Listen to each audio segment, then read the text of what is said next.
Drama serial भरम में आज की एपिसोड में पाशा अपनी बीवी से कहती है कुछ रिश्ते ज़िंदगी में बहुत ज़रूरी होते हैं। क्या तुम रिमशा को मेरी ज़िंदगी का हिस्सा समझ के कबूल नहीं कर सकती? क्या उसको मेरी खातिर तुम इस घर में जगह नहीं दे सकती? वो आगे से कहती है कि नहीं, मैं उसको इस घर में बिल्कुल भी जगह नहीं दे सकती। वो एक फ़्रॉड है, धोखा है। तुम्हें क्या यकीन है कि वो तुम्हारी ही औलाद है?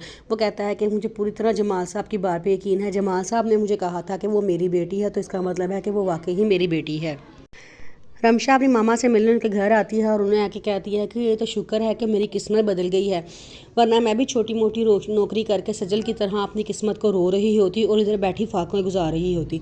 उसकी मामा कहती है इतना गरूर ना करो। देर में पाशा की बीवी भी आ जाती है और वो आके कहती है कि तुम्हारी माँ कहाँ है, मुझे उससे मिलना है।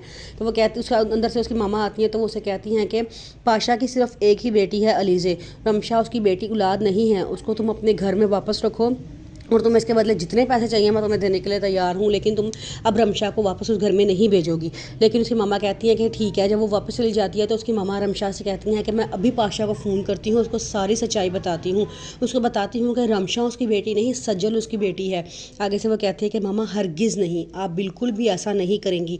इस राज को आप हमेशा अपने दिल में दबा के रखेंगी। ये आपके और मेरे दरमियान एक राज है।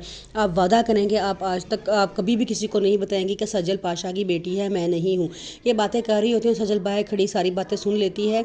जब वो अंदर आती है तो कहती है कि किस राज के बारे में बात हो रही थी, आप क्या बातें कर रही थी? तो उसकी मम्मा बात को मोड़ देती हैं, कहती है नहीं नहीं कोई बात नहीं है, और रमशा भी बात को मोड़ देती है और वापस अपने घर चली जाती है।